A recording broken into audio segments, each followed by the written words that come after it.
Tonight we will go deep into the realm of the unknown and question everything as we search for the truth. We will explore the possibility of countless phenomena within the ultra-spectrum, and together we will learn that it is all connected. This podcast is brought to you by the Experiencer Support Association, and it is a live stream broadcast. If you have a question, send me a super chat or become a YouTube member. This podcast is brought to you by the Experiencer Support Association. Take a seat, relax, get ready, and welcome to Beyond the Tinfoil Hat.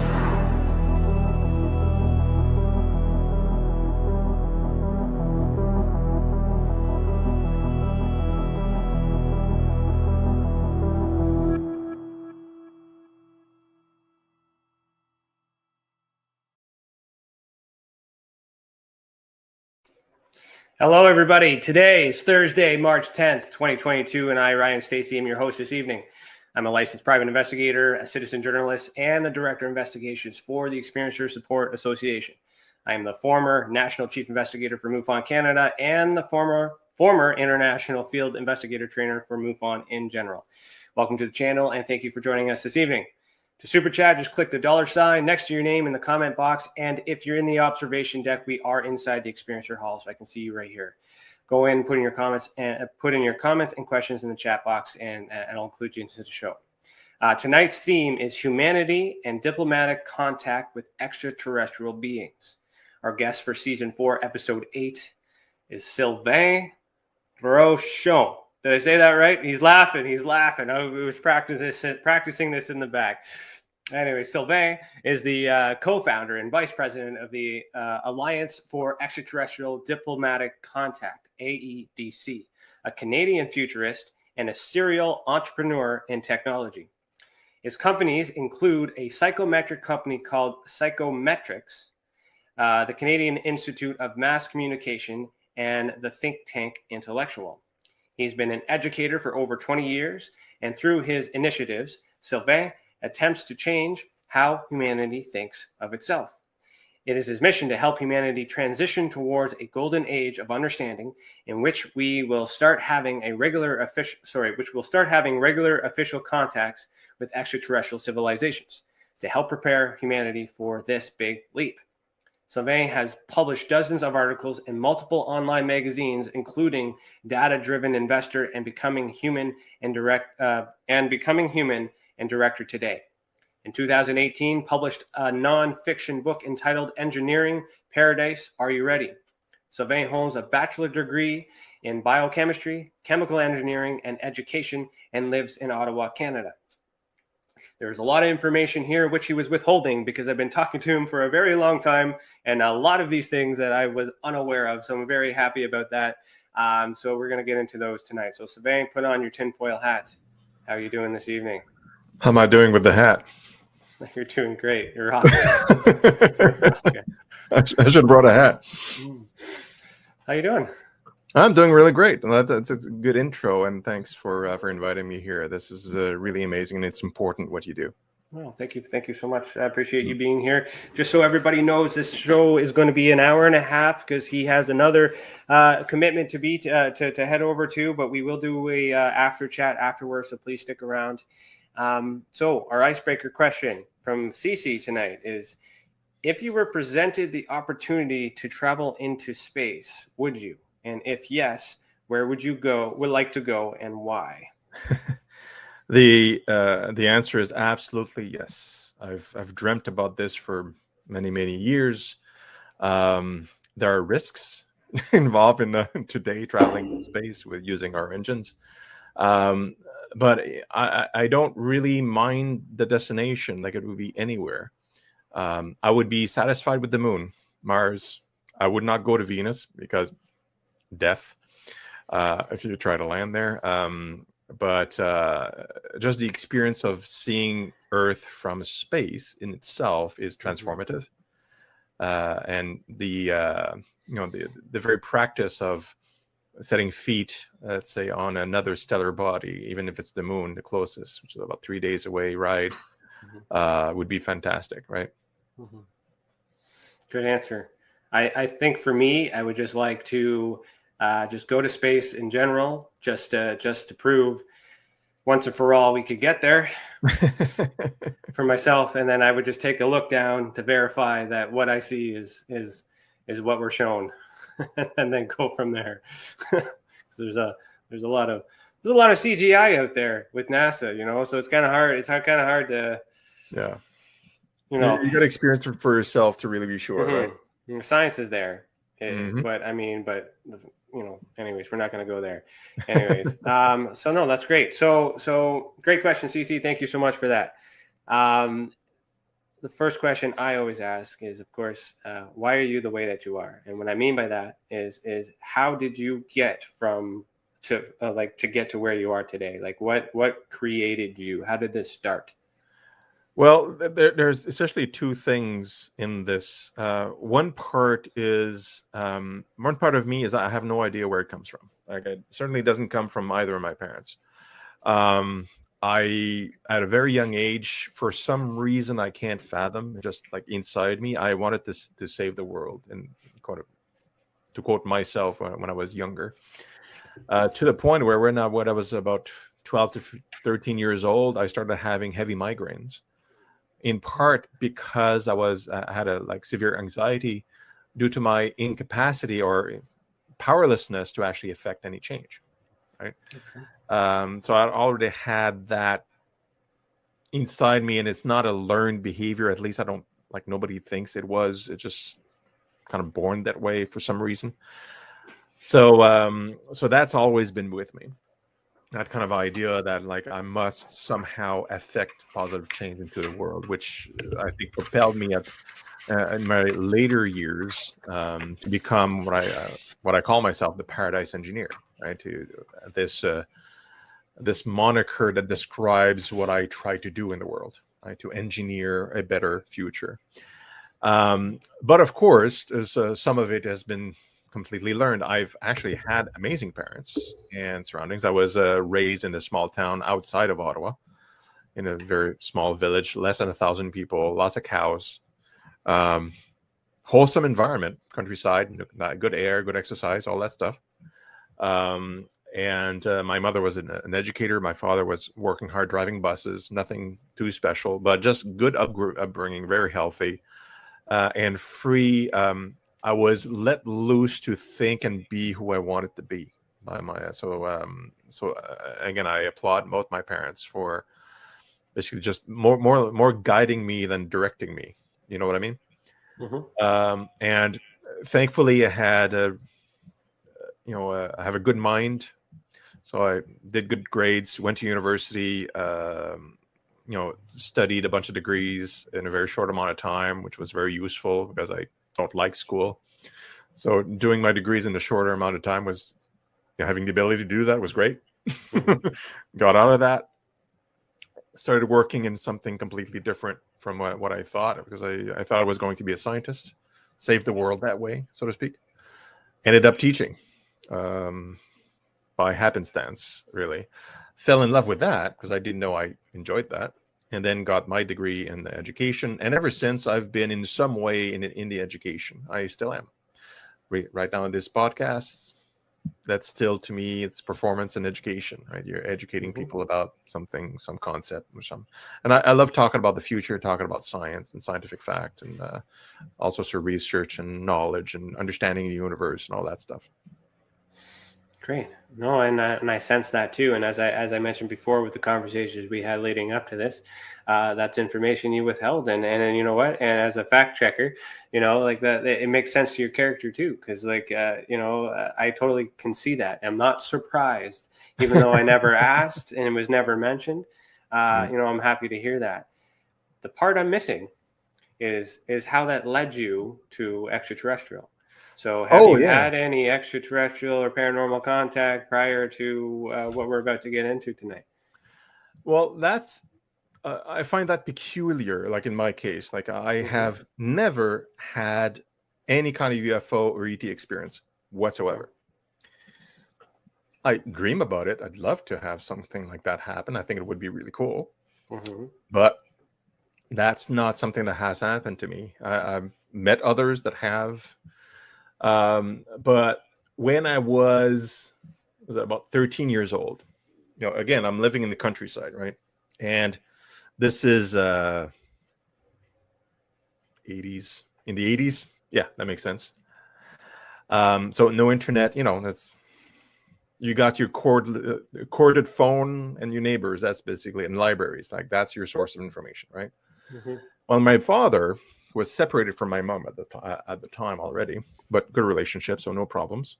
Brings home these books, and I was reading basically anything under the sky, right? I was like about space, science, philosophy, ancient history, basically anything, just reading everything I could. And even then, I was trying to figure out, like, what's the universe? Where do we come from? Like the fundamental questions a person asks herself. And I of course, I went into the paranormal, right?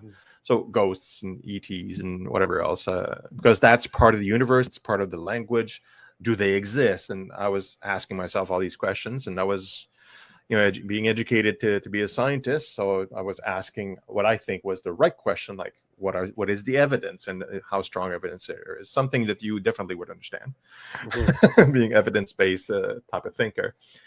And then my father brings home these books, and books written by at the time guy called Claude Vorion, who called himself Rael, right?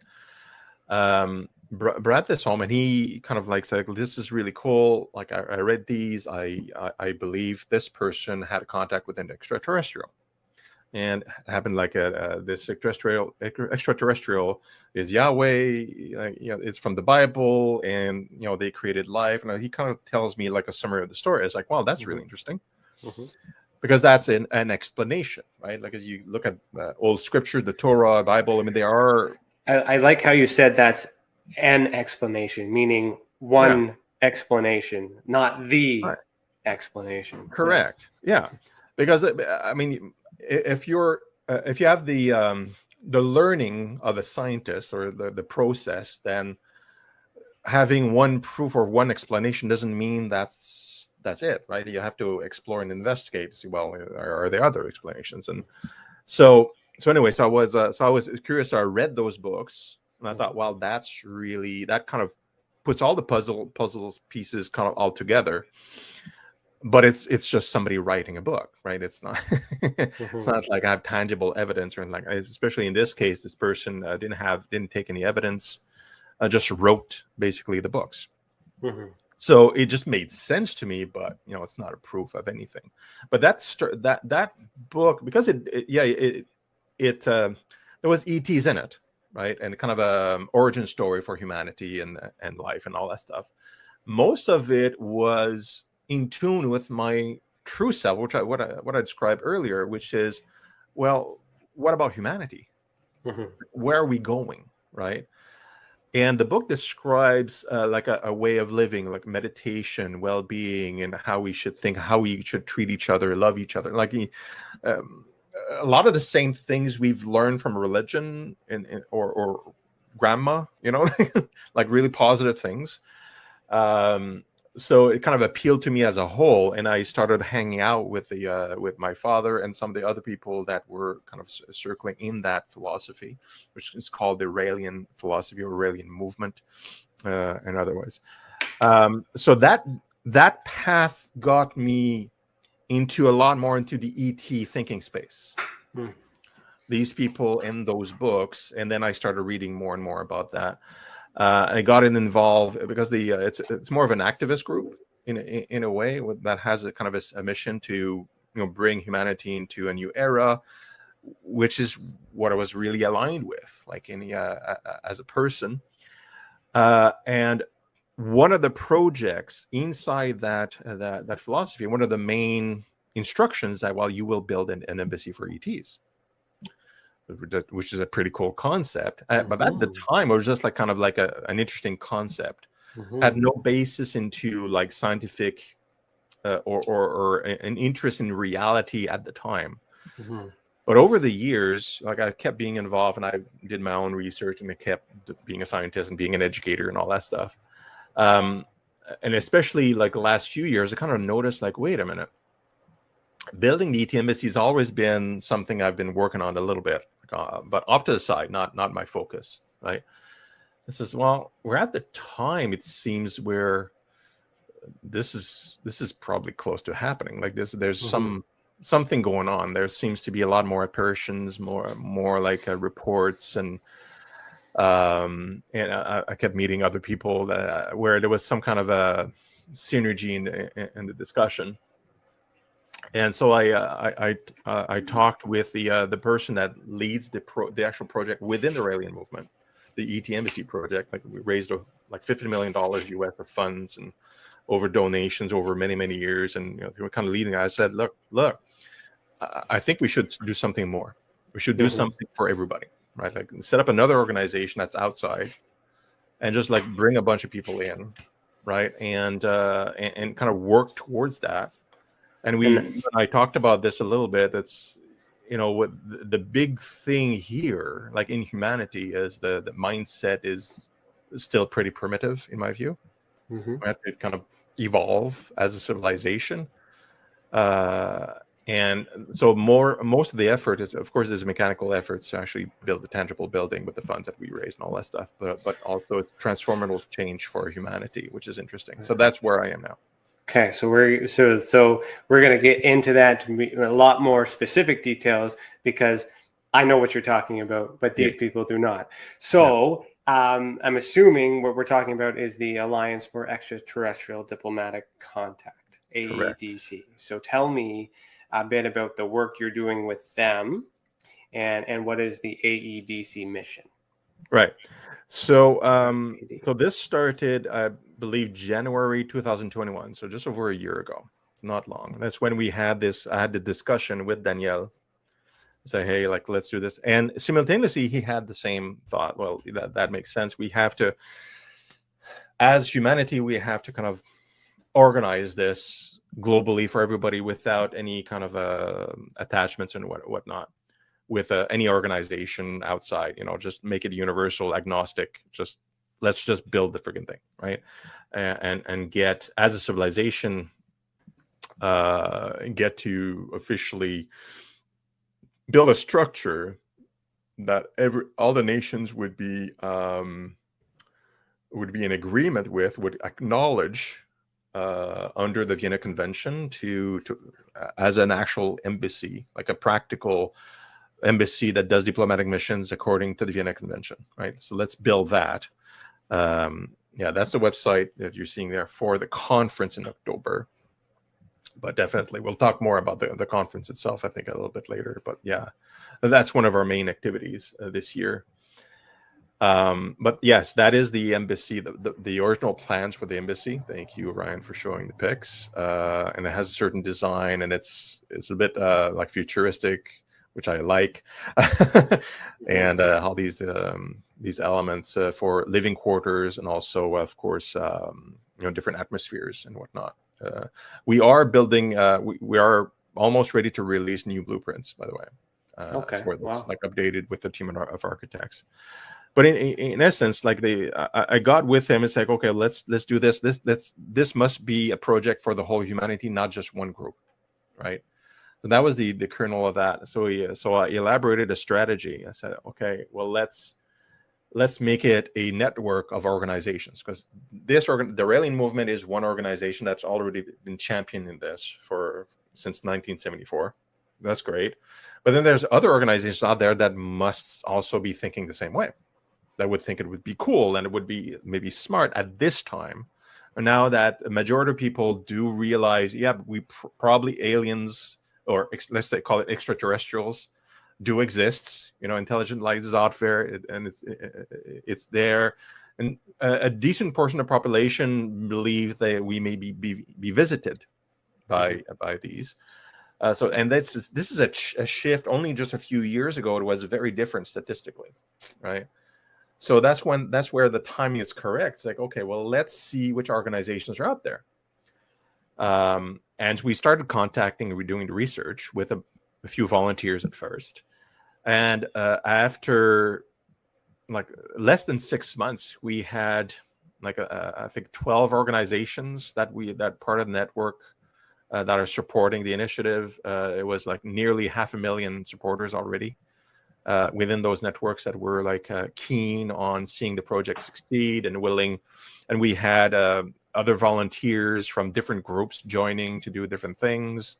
So now the alliance is still a collection of volunteers, but from all sorts of paths of life and groups, all from all over the world.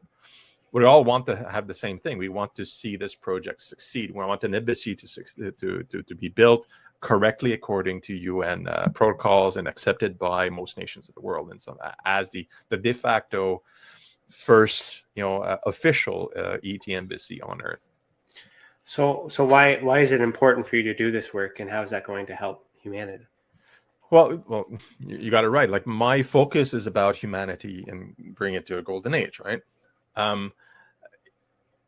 The arrival of an ET civilization is not in itself the solution to our problems. That's something I know, and I think it's just logic from the perspective of the extraterrestrials. Like, I'm a big Roddenberry fan. I'm assuming many here that are listening probably are, or at least science fiction fans. So if you are, then you know from the Next Generation, Star Trek, Next Generation, there is such a thing as the Prime Directive, right? And in the Prime Directive, it means like if you meet other civilizations, you can't interfere with their advancements in culture, right? Until they are ready, as a society, to accept like another civilization to arrive from the sky, and meet without causing hubbub and destruction and fanatism and all that stuff. Well, in this case, we are the primitives. And sometimes in some years, we call ourselves primitives because we think we're a bunch of idiots sometimes, right? Because we do things as societies that are not very wise at times. So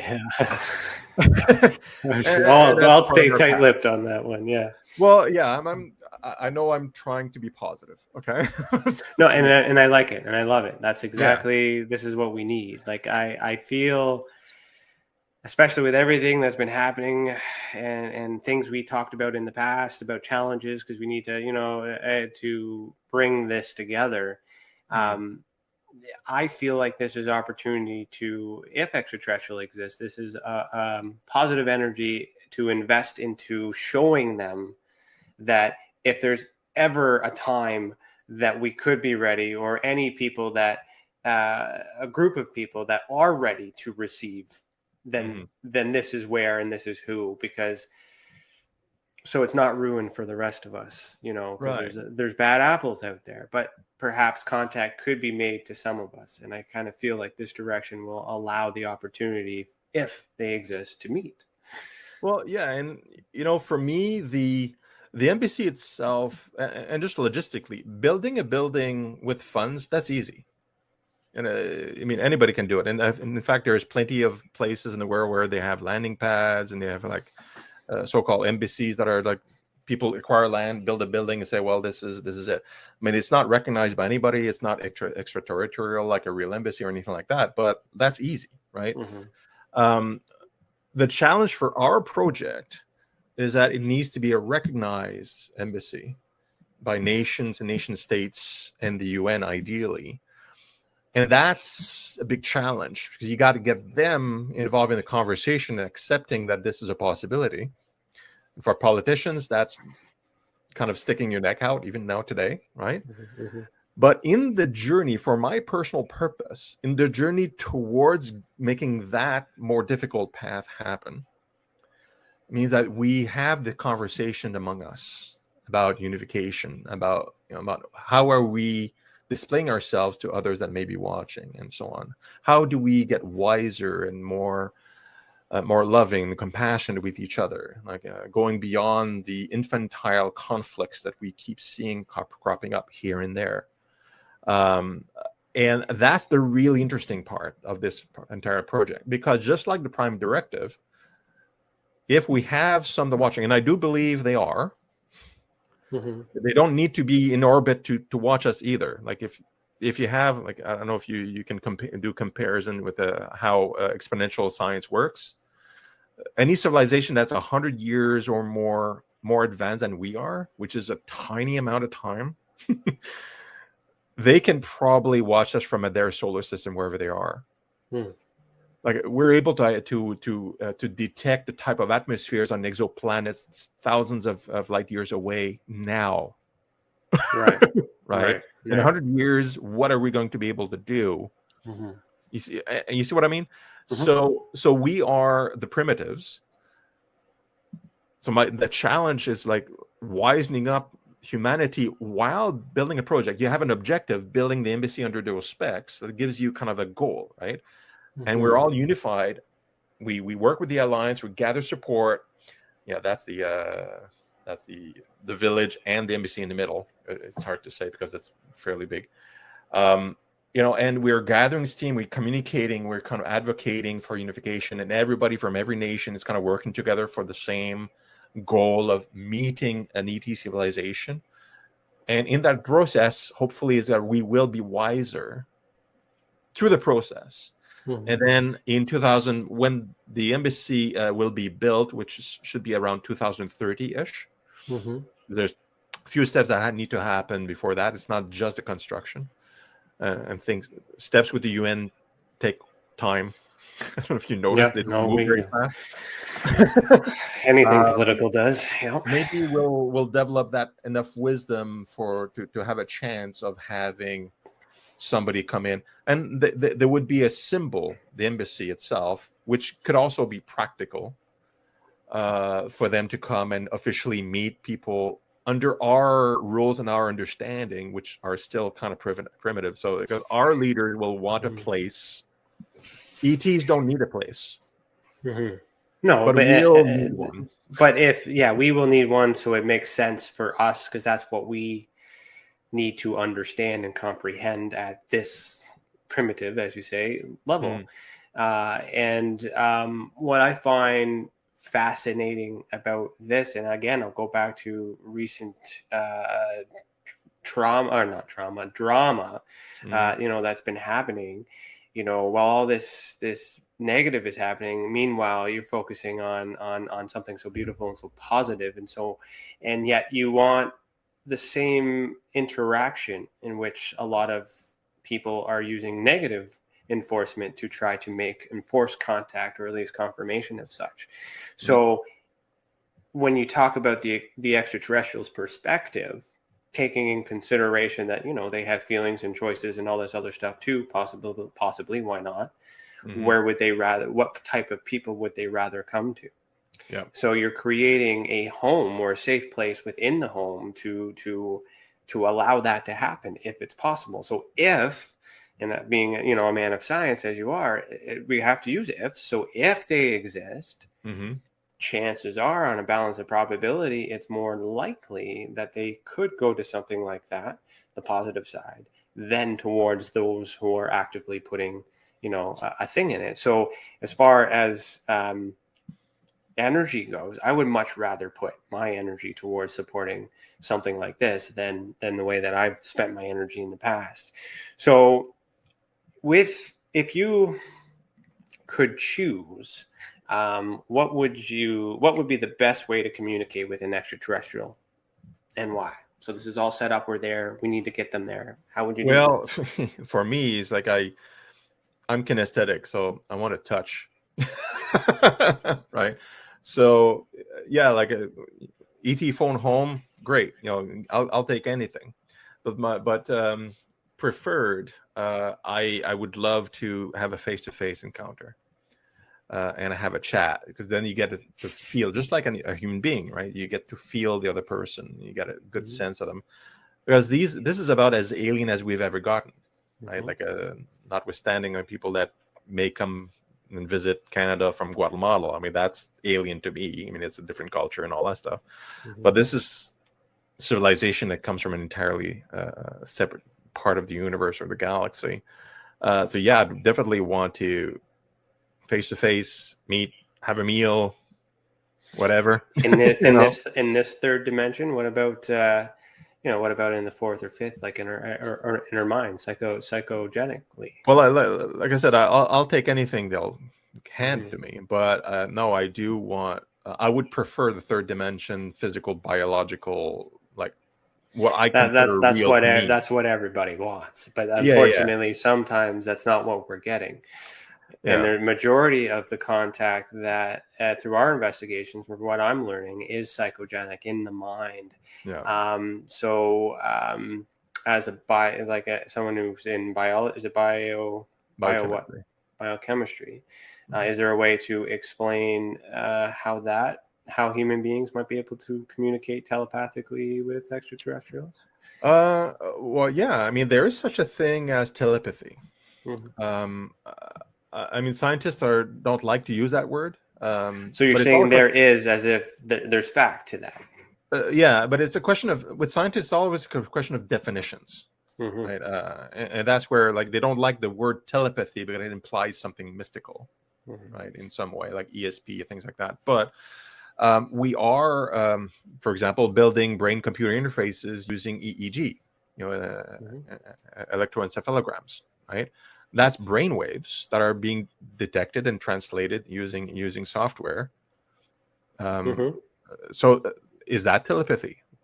Right. It's a way for the brain to, and then you communicating. We can communicate with other people. We can make sentences and images, and I would say so by definition, right? So telepathy is the paranormal or psychological word. But if you remove that and look at the science behind it, then that's the same we're thing. able to do some crazy stuff. Like I was reading a research recently, and we keep getting better interfacing with the brain, with the human brain and its way of thinking. We're able to interpret using EEG, and that's been. I mean, there are game controllers that are using that now. I mean, it's not complicated. Like, and that was like. When I was teaching at a university, that was probably 10 years ago, my fourth year students were using EEG as a game controller in games as a fun experiment. Wow. This is simple now, and I used it. I can control using my mind.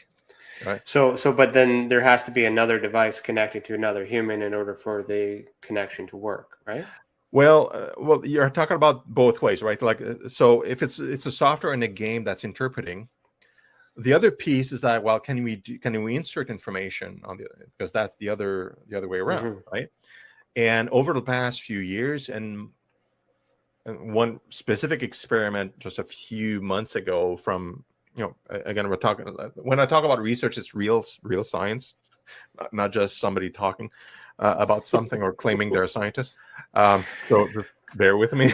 This is why we get along. We think the same. Yeah, I got you. Yeah. So they experimented with memory because they were curious to see if they were able, because for many years we were able to kind of trigger the motor neurons using wavelengths, like a reverse EEG, if you would, and see if it worked. And we were able to have some success with that. So they were curious to see if they could imprint memories.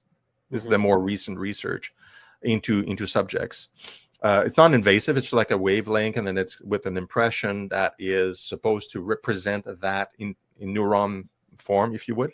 Again, it's kind of reverse engineering the perception, but shooting it back in essence, right? Without an implant, by the way, because we can do a lot of really cool things with implants and paraplegics and things like that.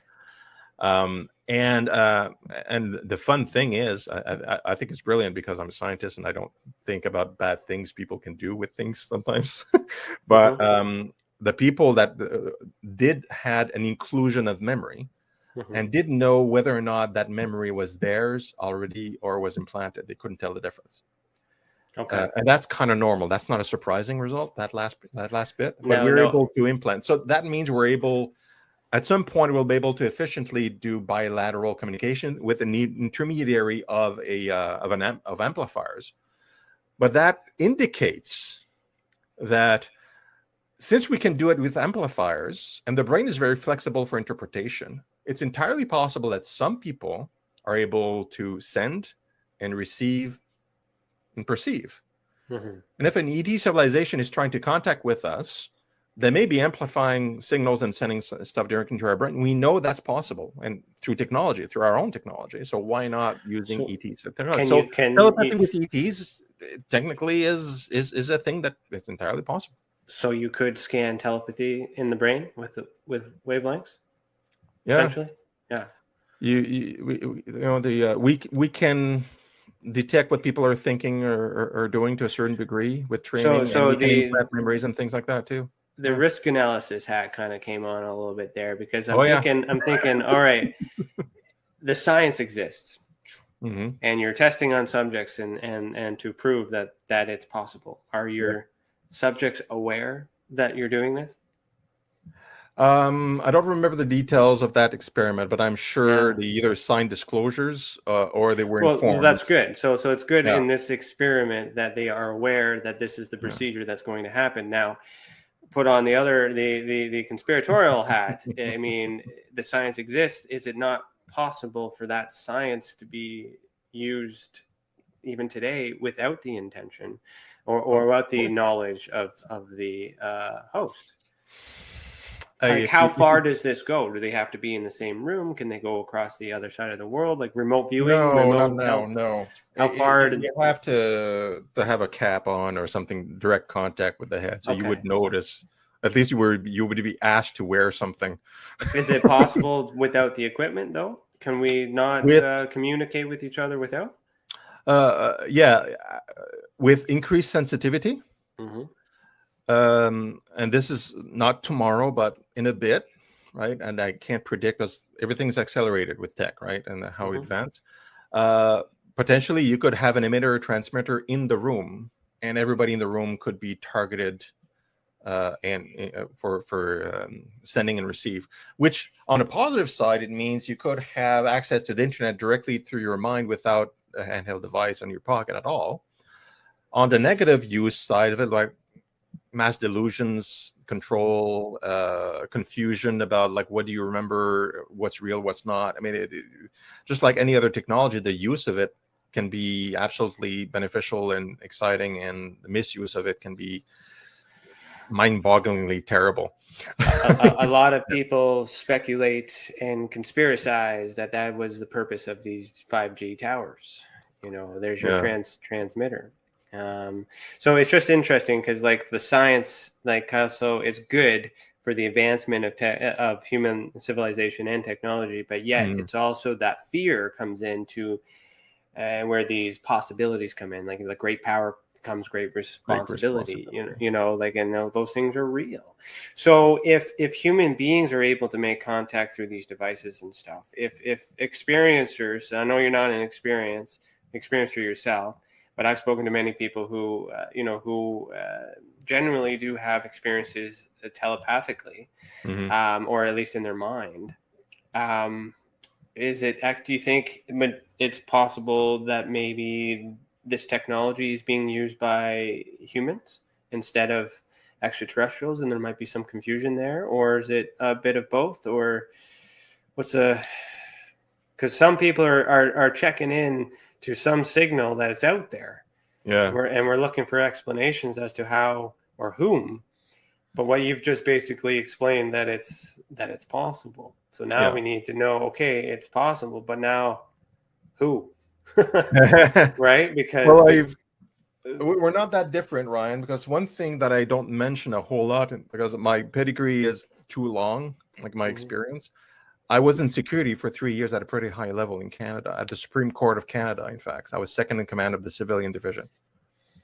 They just keep coming. Are you MIB? I'm going to ask you live right now. Are you Men in Black? Tell me I don't wear a black suit. I don't have one. I need to know this right now. Clear the air. No. All right. No, just general location security. Nothing fancy. I got you. But I understand. I do think that way too, basically, because you do think about what's the downside. How can it be misused? You think about the people too, right? Like it's protecting the people, the humanity. Same idea. Well, exactly. We want to reach that golden age, to me, and it falls right back into the same point where we're talking about contact, right? Like we're at a juncture technologically, and how we understand how we can manipulate ourselves. You can talk about genetics too, because that's my specialty, is really genetics. And I could freak you guys out just with that, and it's not really, forget GMOs. I mean, that's nothing. Okay, like there's stuff we could do now that is not discussed because it would freak people out. The mRNA tech is really exciting, and that's kind of like an indicator of where we're going with the vaccine. But the applications are very, very varied, and they can be just like everything else can heal a lot of people, but in the wrong hands, yeah. In the wrong hands, you can do like some amazingly terrible things. But it all goes back to we have this capability, with the mind thing, the BCI, with the genetics and all that stuff to transform our civilization in good or bad ways, right? And it's, as we go forward, if we think about it in a negative tone, it's becoming more and more dangerous as we understand, as we develop capabilities in the wrong hands and so on and so forth. Simultaneously, we can build basically, like, that's why I wrote my book in 2018. I published. It's like I could see the positive side of things even before it started happening. Certain things started happening. We can create basically a world where no one needs to work at all and have abundantly anything they need without concerns with the environment.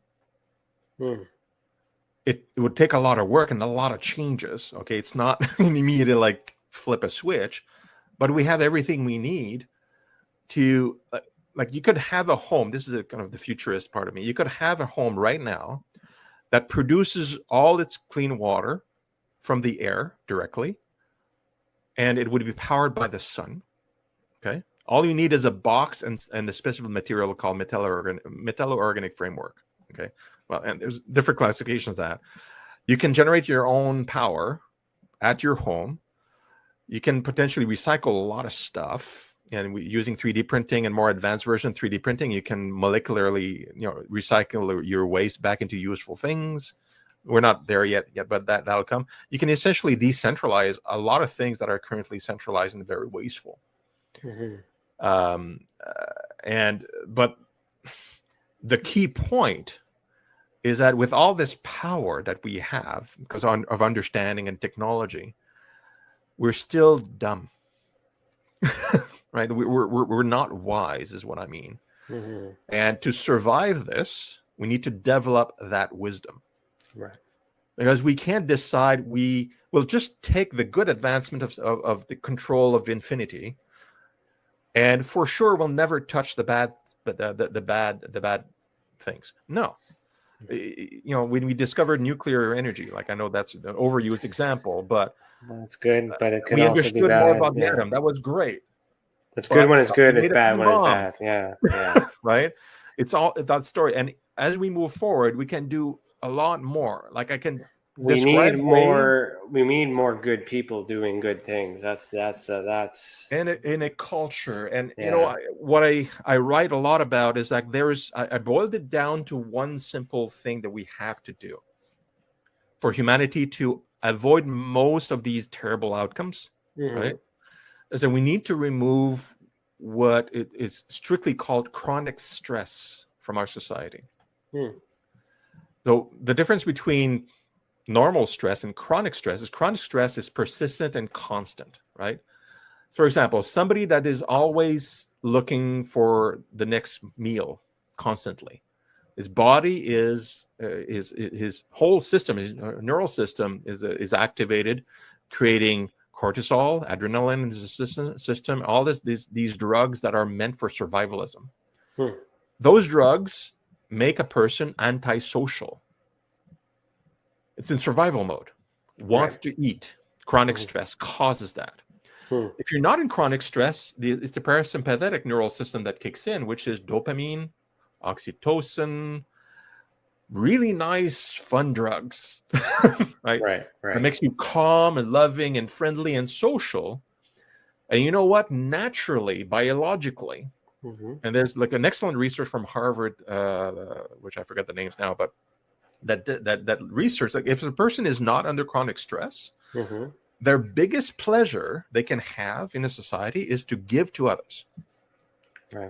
So having a society that doesn't have any chronic stress, naturally, without any laws, would naturally try to derive pleasure by giving to each other whatever they need.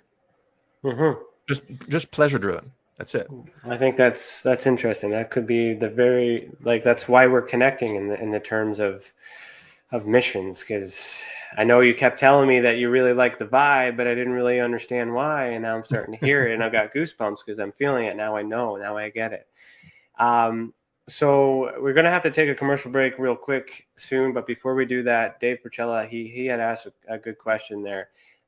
He's asking your thoughts on gene that allows for pregnancy in humans.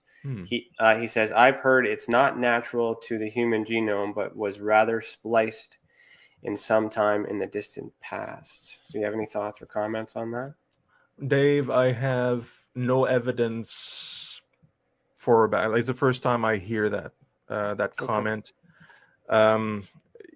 The way we reproduce genetically, like if you look at the genome itself, it's extremely complex. It's not a single gene that drives it. There's a lot of moving parts. It's interconnected, which brings me to an important point that I think it kind of aligns with where you're going with this, but I'm not sure. I'm just going to say it.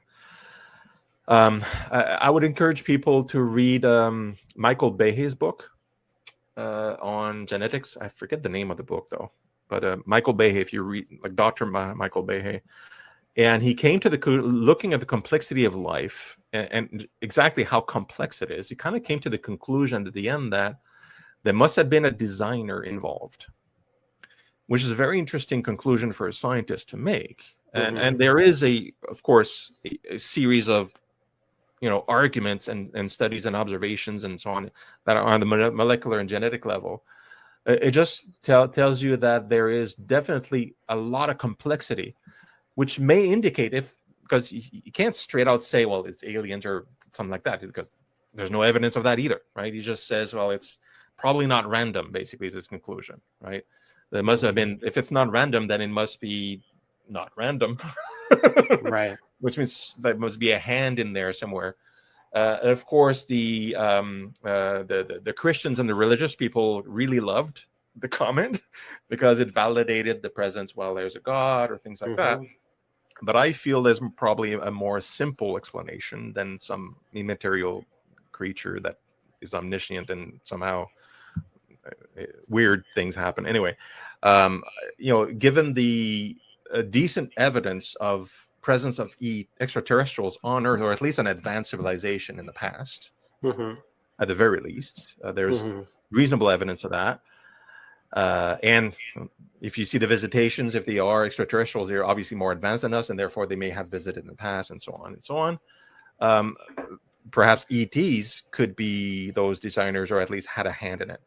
Whether or not we were not able to have children and then they were spliced later, that's way too specific for us to have any kind of evidence on it. Okay. I hope that at least gives you clues to do a further. No, it's a good question. Like I know Dave is another member of the Experiencers Support Association. He's he's an astrologist for us as well. He's also, I believe, he does have a background in biology too. So I feel like that was a mono question there. So that was kind of good. I like that. So we're going to pause right here, but we'll be back after we'll continue after a message from our sponsors. If you're listening to the audio only version, head over to youtube.com/the Experiencers Support Association so you can see the video that goes with this audio. You are listening to Beyond the Tinfoil Hat, a podcast by the Experiencers Support Association, and we will be right back. It's your business. It's your property. Your assets are worth protecting. Blacklight Investigative and Surveillance Services specializes in patrolling and inspecting residential or commercial property against fire, theft, vandalism, terrorism, and illegal activity. People and buildings are monitored to prevent crime. Keep your property, your people, and your assets safe from threat. Our elite staff are dual licensed private investigators and security guards. Blacklight Investigative and Surveillance Services. Go to blacklightiss.com.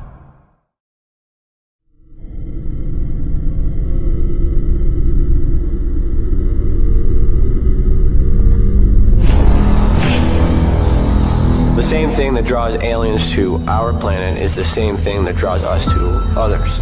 Exploration, curiosity, sustainability of life. That's why we go. It would make sense as to why they're visiting here. Travis! Quit playing around, man. Get back here. Travis! The last thing I remember was this numbing shock.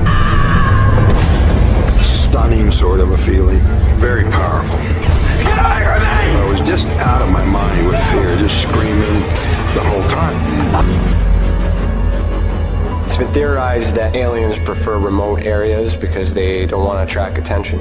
Whatever it is that they're doing, they would want to do that in a less populated area.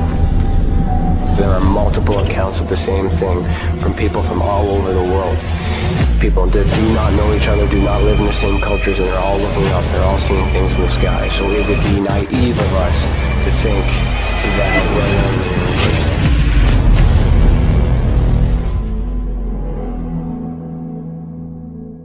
Ryan is one of Canada's leading new UFO investigators. He conducts and oversees UFO investigations on a constant basis and was really taken by his research. He's compiled a tremendous amount of data regarding UFOs in Canada. And just as interesting, he really goes over how UFO investigations are done and what are some of the mistakes that people make when they submit evidence. Note for starters, don't edit your videos or photos before you send them. If you want to hear more follow-up conversation between Ryan and myself, you can go to richardolanmembers.com, where we have a candid conversation on ufology, the paranormal, and more. And remember, while we learn and grow and search for the truth, let's be good to each other.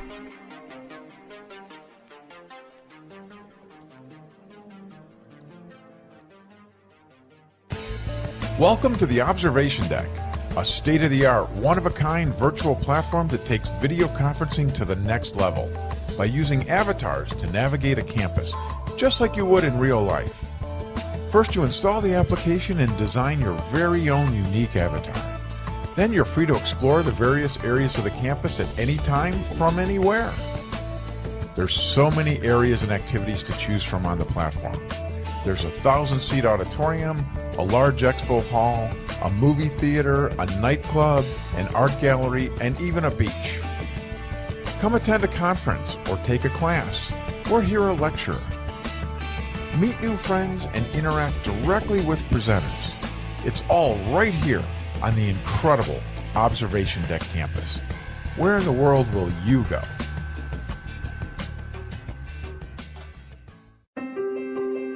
Have you ever wondered, or maybe just thought to yourself, if there were others just like you? You know, people with extraordinary abilities, psychogenic advancement, and perhaps unique intuitions.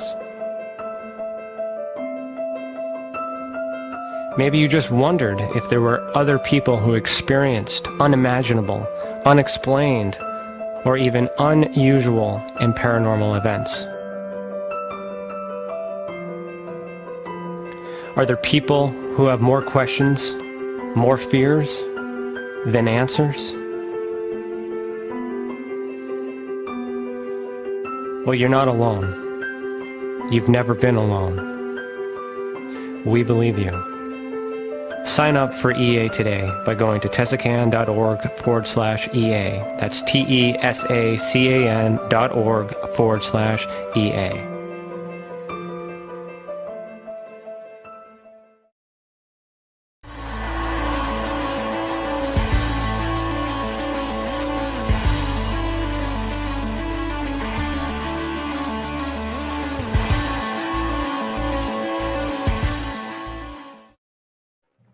Welcome back. You are listening to Beyond the Tinfoil Hat. Did you know that we have a private community chat for YouTube members? It's on our YouTube channel, obviously. If you become a member, you will get bonus content like exclusive videos, including bloopers. Sometimes you get them live here, behind the scenes, and members-only Q&A. Also, if you've ever experienced an unexplained event involving the paranormal, UFOs, extraterrestrials, dogman, or any other paracryptid, head over to tesacan.org/reporting system. Let the others who have already reported be that example that proves that we are making a difference. And if it wasn't for these reports, we would not be able to do what we do. And for that, thank you. So I am still here with Sylvain. You can say your last name. And how did I do? I saw your head go back and you were laughing. Like, did I botch that? No, I think you're fine. Sylvain Rochon is very French. It's French Canadian. That's exactly how I said it. It sounds like perfect. Yeah, you did great. I'm imitating you. Yeah. Oh, great. Thank you so much. So for those of you who might have, I'm just going to play this again, but I snuck in another little video here, and then I'm going to ask Sylvain what this is all about when we come back. So I'm going to play it one more time for those who might have missed it. But I just snuck this in. Watch.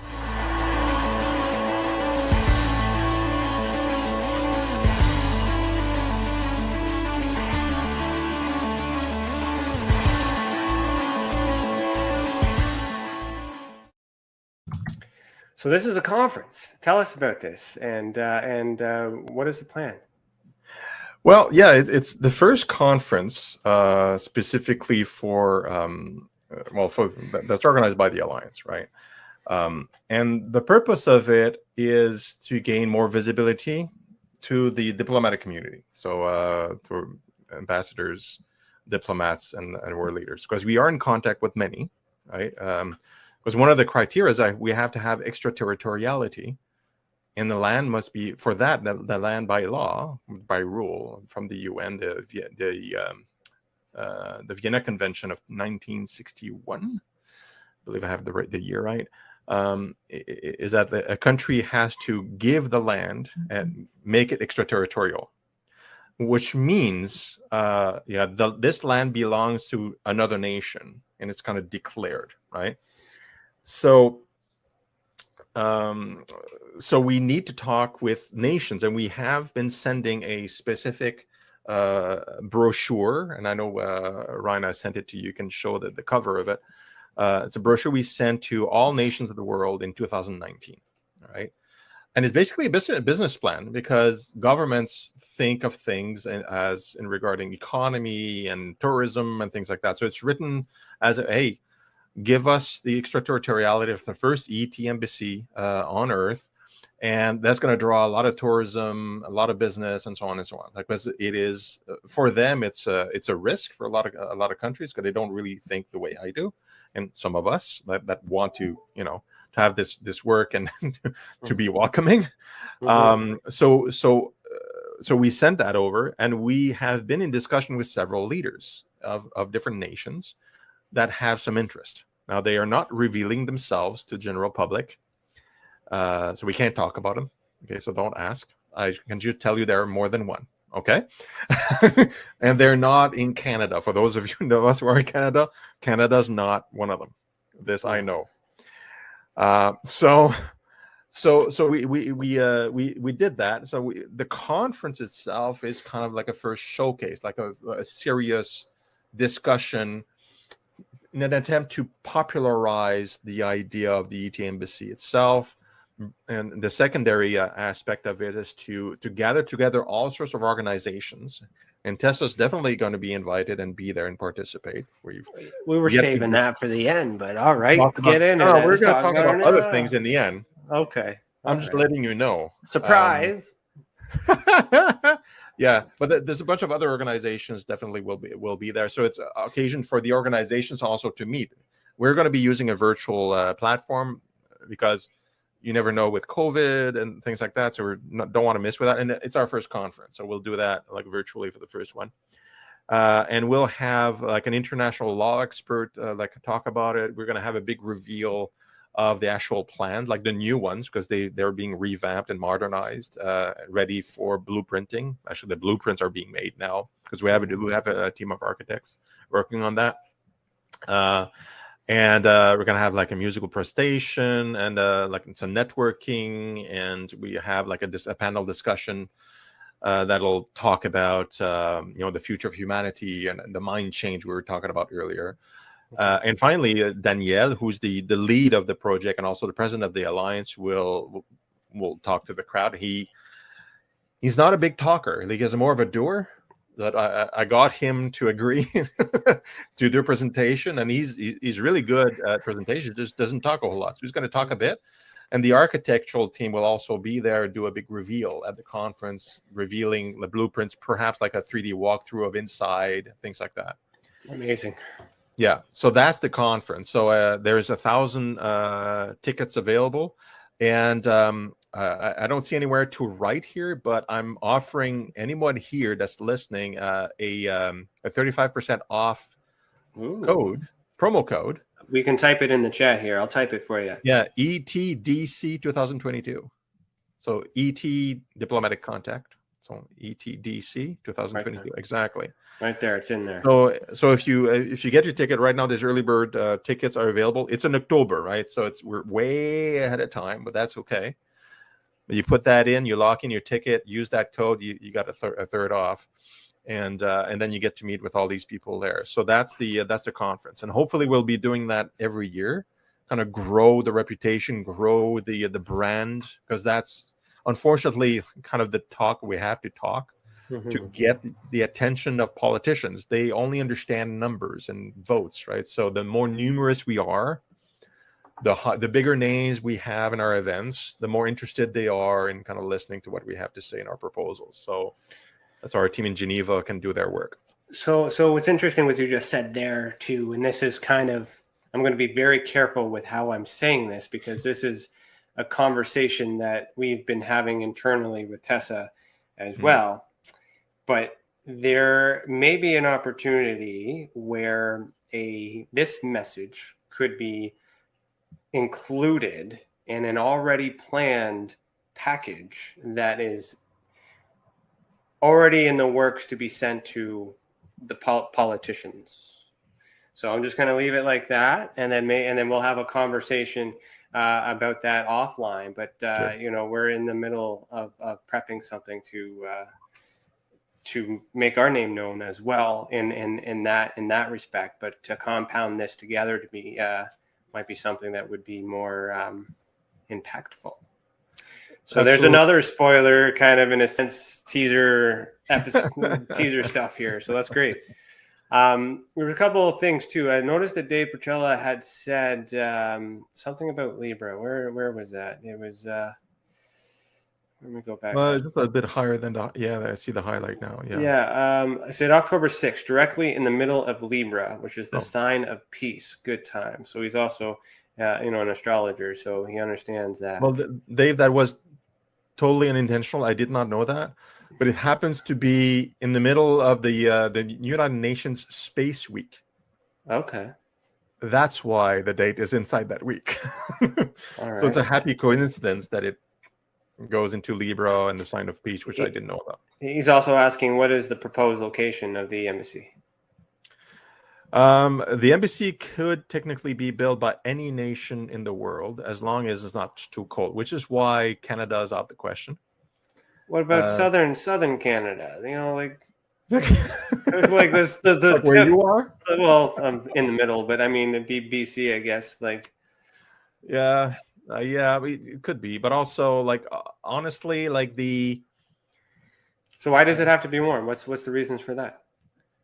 No, it would have to not be too far north or south. We want the embassy to be in a cold, in a comfortable location. Okay. Weather-wise. Okay. So, and here it's really cold, year round. So, and biologically, it just kind of makes sense. Of course, there's possible alien species to be more accustomed to colder weather, things like that. But if we look at just any kind of carbon-based life form, theoretically, it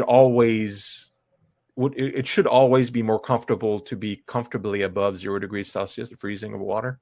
Okay. But anyway, so from all sorts of reasons, just say it's science, man. It's just scientific. But the other side of it is that it's way. Again, I don't have conversations with other nations, so I'm not leading you at all. I don't even know which nations I've been in contact with. That's Dave, that's Danielle, and another person. That's it. We keep it really close to the chest, so I don't know exactly.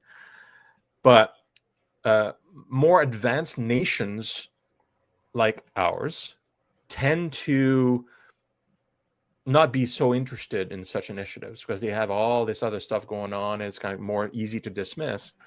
But a country, let's say in Polynesia or Latin America or Caribbean, who want more tourism, development, it's way more an appealing thing. Like I said before, it's a business plan, because to them, it's not really, they can't claim to their population, we'll greet ETs. I mean, most politicians would be ridiculed.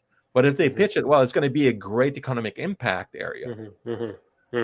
But in Canada, it's like, we have a bunch of tourism.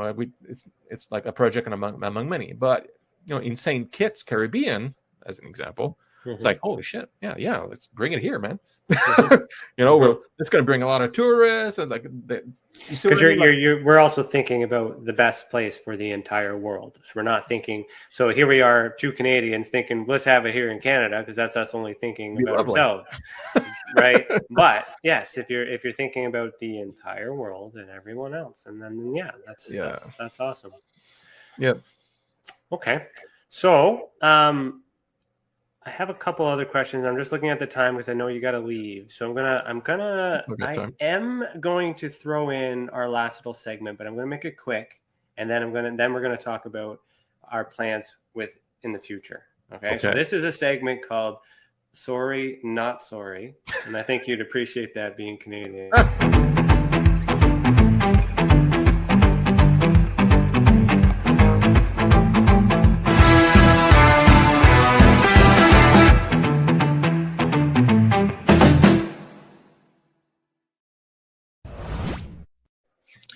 Okay, so there's a long version to this. I'm just going to do the short version of this. This is a social experiment, but you're a man of science and touched on it, so I could not do this segment. So I'm going to ask you one question, and I'm going to tell you how long it takes to answer it. Okay. Okay. That's it. It's just a social experiment. That's it. Don't worry about it. Don't judge me. You accept the challenge. Okay, I do. Okay. So, with all the knowledge and experience that you have, your pedigree there, what shape is the Earth? Is obloid. Ooh, right in the middle. 3 seconds. Not bad, but the obloid. So I've been keeping track of of the pause in between the asking that question and the answers that they've been getting, because whether or not you trust the science, and you're a man of science who understands science, but you did not pick the typical round, globe. So why in the middle? Because obloid is the accurate term because the Earth is not spherical. Okay. It's obloid. Right. It is actually a little bit flattened at the poles because of its orbit, and that shape is obloid. Okay. So all right. I love that. So it is, and there you go. So the whole point of this is because there are different sides and different opinions. And what I've always tried to do, so we already talked about religion and stuff, but the Bible sometimes is used as an explanation for why we're having extraterrestrials, things like that too. But they also use the Bible as an explanation to describe the shape of the Earth, and many believe it to be a flat Earth. And then there's a lot of reasons behind that, but where I'm bringing this in is just trying to be aware that even though some of these theories are absurd on one side or the left, depending on what you're doing, it's just a difference of opinion, and yet there's a lot of people fighting with each other. So I'm always trying to emphasize or bring that in to remind people that they're trying just as hard as everybody else too. But you threw me off guard because I was expecting you to answer like in 1 second and say globe.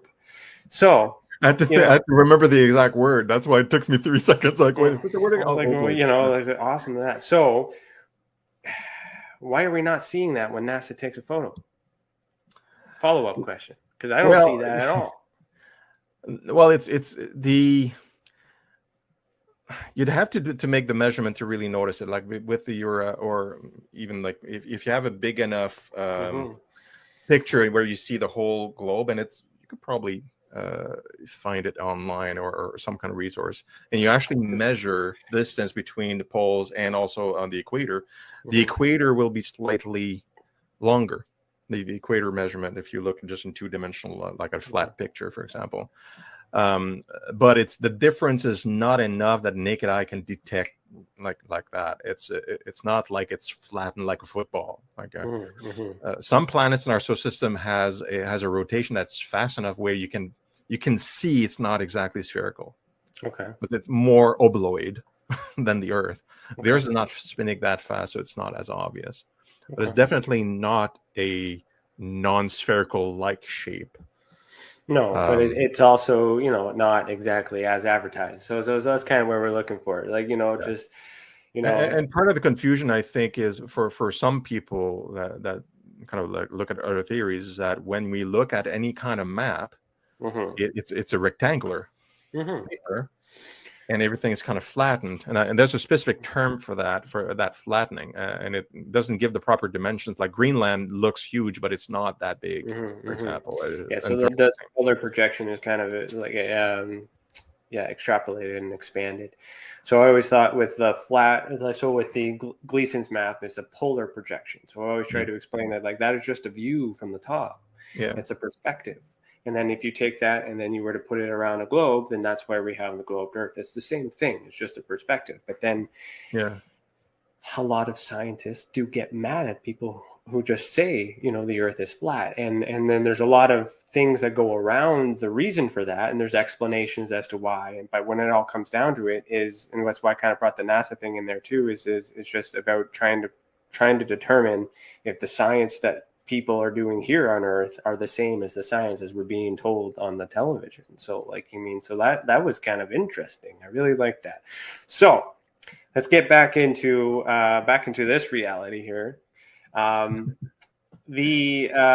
Tessa, you mentioned that we are going to assist with this expo or this conference, but what else is in store for the Experiential Support Association that you want to share at this time in the future? Yeah, so some of this stuff that we'll talk about is yet to be defined in detail, guys, for people that are listening to this. But definitely, like at the conference, I explicitly said it for the conference because we're inviting many organizations to have a virtual table to be present, to mingle and interact. And the purpose is to get more visibility, to meet more people to connect. So we are inviting leaders of organizations to have those spots basically for free. Like we're not for profit. The intention is to sell tickets to pay for the costs of the conference, which they are. But we want the content, and part of the content is to have leaders in the space that support what we're trying to achieve to be there, so people can meet with them directly and flit from table to table and have a chat and kind of interact with them with each other. So that's kind of a natural, like let's have Tessa here, like no problem.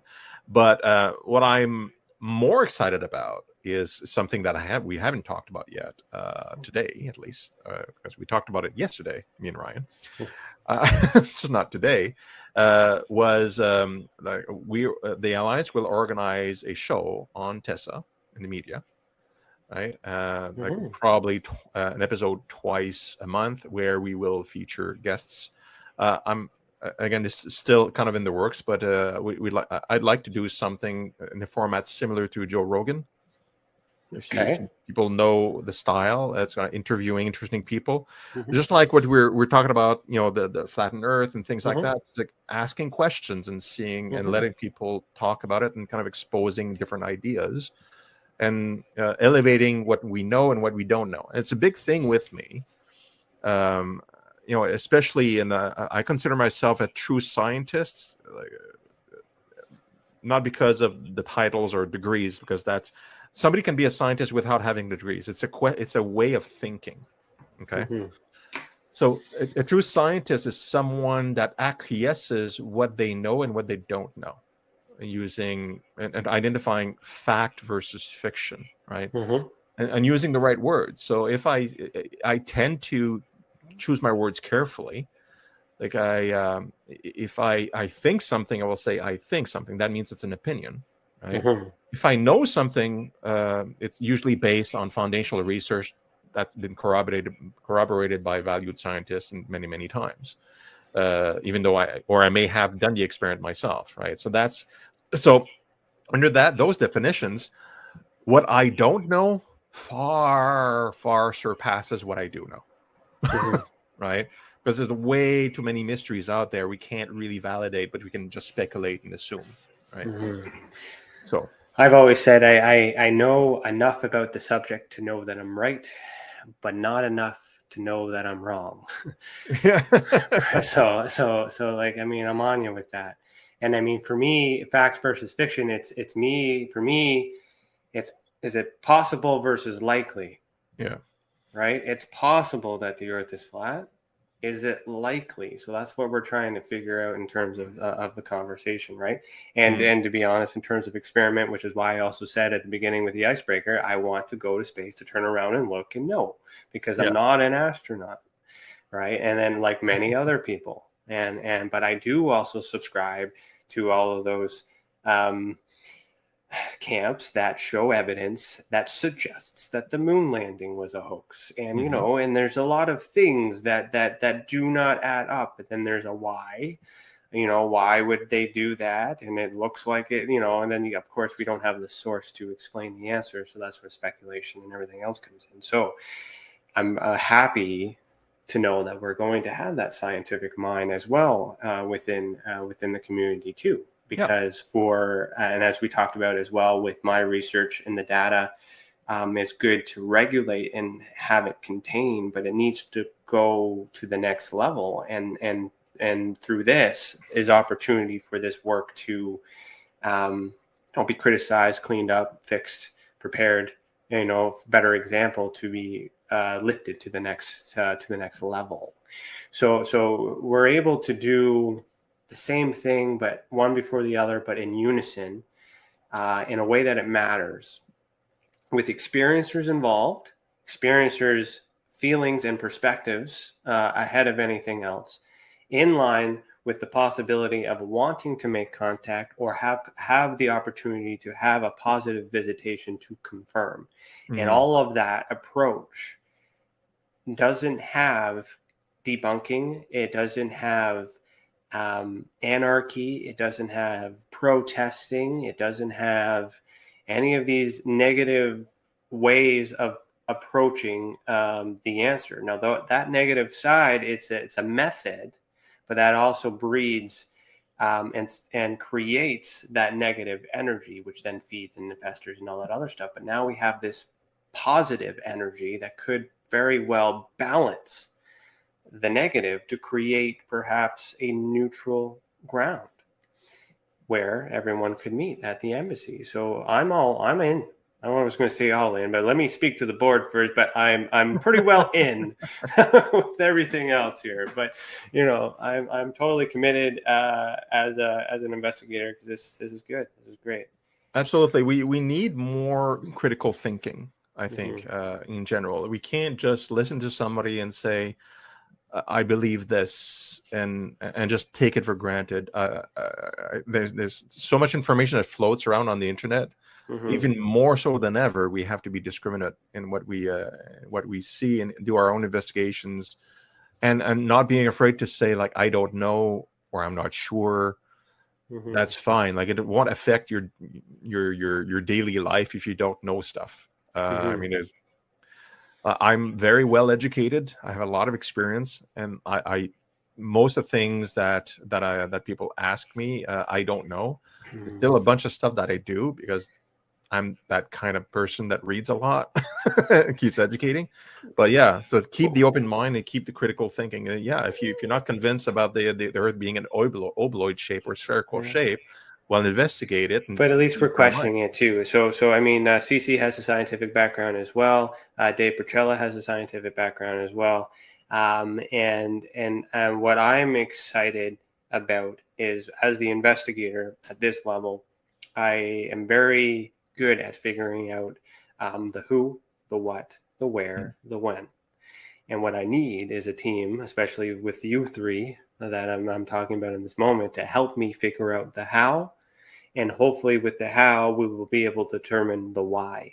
because those are the two important questions that we need to have answered. But in order for you to determine the how and the why, you need someone like me, as we've discussed many times before, to make sure that the sample is controlled and enough with the who, what, where, and when, so your resources can be spent, efficiently in a direction that will yield a more probable result. Mm-mm-mm. So, like, I'm over the moon for that. So, okay, so you got 7 minutes before you got to ditch. So why don't you tell us where you're going after this? Okay, yeah. And then tell everybody where they can find you in the meantime, because once the new website is launched, you'll be able to find Sylvain on our website and the YouTube channel here once we figure out the details on the program. Yep. Okay, so I have another live presentation with CykoMetrix, right? That's where I'm going after this. So I'm already dressed up, ready to go. So you dressed up for them, though, not for me. That's right. Yeah. Right. Yeah, okay. It's really for her. There you go. No, so this is how I look good with the bow tie. Otherwise, it's just a mullet. You're rocking it, man. Yeah, bringing back the 80s, dude. Like I told you. Duran forever. All right. So Metaverse, basically the same questions, like a lot of questions about the alliance and the conference. But I'm interested in actually sharing something with everybody here that we kind of touched on a little bit. Okay. But I think it's like probably the most important thing we can think about. In my goal to get humanity into a golden age, right? And like we talked about, like, we're the primitives and we have to, get wise and all that stuff. So a lot of people, I'm sure, including myself, for many years, wondered, well, like, little old me, what do I do, right? What can I do? And the answer is actually pretty simple, and it's when you realize, and you should get a feel for that everything and everyone is connected, right? Not only here in this room, but or in the country or on the planet, but basically everything in the universe is interconnected, right? There are forces pushing back and forth. Everything is in equilibrium in some way, and then there's these balancing acts that are happening molecularly, energetically, wavelengths, all that stuff, gravitational fields, blah blah, right? Everything is kind of sticking together because of all these balances, and if you change something here, it impacts the whole universe. Just not a whole lot, because the universe is huge, right? But the closer you are, the more impact you have. So if you want to change the universe, or let's scale it down to, let's say, humanity, right? Or even your own family and surroundings, all you got to do is really change yourself. Right? Because not everybody is like me, like that startup businesses and that sets up organizations, and you, Ryan, like that have that. I don't know. We have that thing inside us that we do stuff like that. Yeah, we just have that thing inside us that allows us to do that. Everybody can change themselves, right? And if you change yourself and you become a model human this way, and you're doing the right good decisions by yourself and others, and you love yourself, you love others, and you develop that compassion and empathy, right? These very good, mostly feminine attributes, by the way. Like, we have a lot to learn from mom. I don't want to interrupt this monologue, but you got 1 minute before you're late for them. But I don't care if you're late, but it's okay. Before you're late for them. So the key is do that every day. Just work on yourself, and you're changing the world for the better. And that's, if all you do is doing that, you have infinite impact. So there you go. That's perfect. Welcome to the team. You belong here. So that's awesome. So send me an email tomorrow, and then we'll get that all started. Thank you so much. Tell everybody real quick where they can find you until we get this going. Yes. Well, you can find me through contacting the Alliance. So you can share the URL maybe for the alliance, alliance for the number 4et.org. And if you contact that, it goes to my team and to me, basically. So that's a point of contact. You can go look for the alliance on Facebook. You can look for the alliance on Instagram if you prefer social media, and you'll find our groups and our pages where you can get all sorts of information and participate with us too. Perfect. All right, thank you so much. Get out of here, have fun, and Cece, I'll bring you in, and then we'll have the after chat, and we'll go from there. All right. All right. See you guys. See ya. Thank you so much. You're welcome. Bye. Yeah, are you ready? Just give me a thumbs up. I don't want to just bring you in. Okay, perfect. How you doing? How was that? Wow. I did not want it to end. I just wanted to stay on for a little bit, but Yeah, that was a breath of fresh air for sure, especially with everything that's been going on in the UFO community lately. And his last statement was just bang on how I feel in general. Just, work on yourself, and that has a greater impact than we can all understand as individuals. It was so good. That turned out better than I had hoped it would. And it also helped knowing that this kind of conversation was going to happen when we were all seeing all this problems and drama and stuff. So knowing that there's a light at the end of the tunnel. So now it's great, this is finally where we're being pulled in a direction in which we could excel. And I just hope that those have been, having challenges with understanding and comprehending where it is that we want to go, that they understand and will come with us one day, who knows? But this is huge. So not only are we going to be assisting with this conference, once we figure out the details of ours, they may, we could have 2 that we do annually as well. So I liked how I kept saying interconnected, and I'm not quite sure if he knows that our expo or our retreat is called interconnected. So there's that. And I'm happy to know that we have science. You've talked about it. David talks about it. I have plans for that, but he also, his network, is other scientists. So by him having on our team and then using him as the funnel, if he knows other scientists in other disciplines, then he can pass that information off to them, and then them can get a collaboration from a third-party scientific team. So it helps because it doesn't get stunted where it is. It gets acknowledged, but at the same time, it gets reinforced, and then it can be presented now. Then again, once that's all done and repackaged, then together we can take the political approach, which is something we were trying to do. So it's like the missing link. And then it's like we spent all this time trying to find a bunch of people to do all these things for us. But then through natural, selection, I suppose, or gravitation of however we get connected. So with Sylvain, as an example, for those who may not remember, I did a quick 3-minute video for CykoMetrix, which is where he's going on the consortium, to announce the Experiential Support Association from that aspect. Sylvain was present. He saw my little 3-minute presentation, and then he reached out to me, and then from that, here we are. So it's just a simple little, hey, I like what you're doing. And that was a vibe. It was a feeling. Yeah. And there is a lot of good out there, which is why we do that. And rocking the mullet. I got the 80s shirt that Priscilla picked out for me today. So I think we're feeling right good. She's in the chat. So, good to see you. So we got a half hour. So do you want to talk to the people? What do you want to do? Yeah, sure. I just want to say that I'm immensely impressed by the work that Sylvain's team has done so far in such a short amount of time.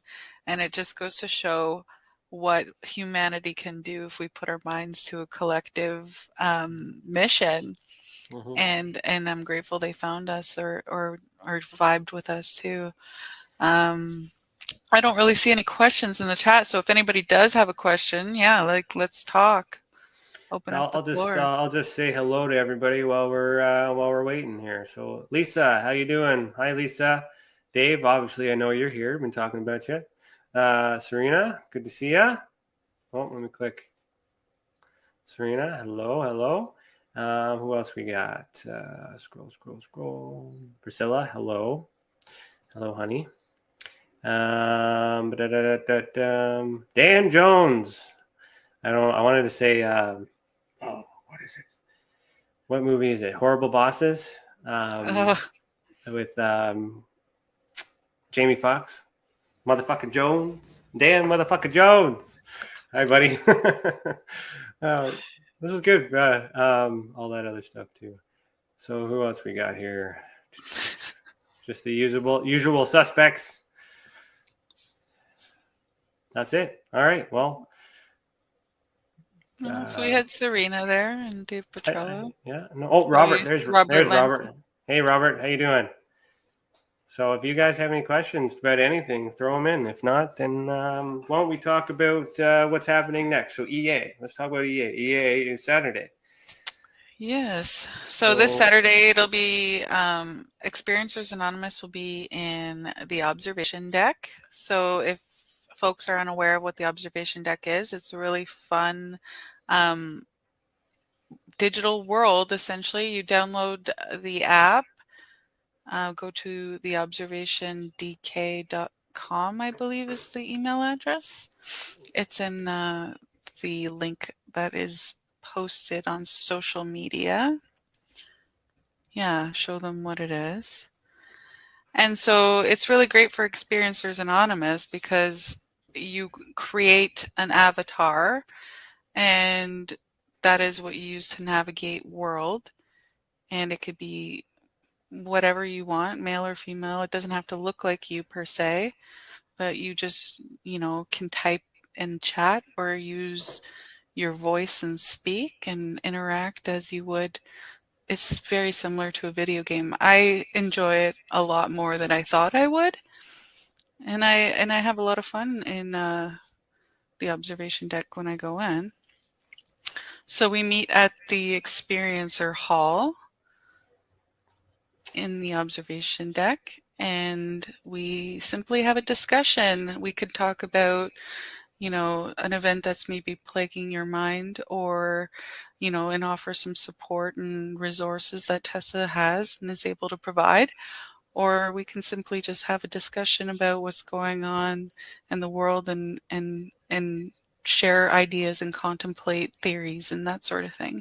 Whatever, we're pretty open to how the discussion might go, but it's simply a way to get together as a community and discuss ideas without stigma, without judgment, in a safe space. And there are no investigators there.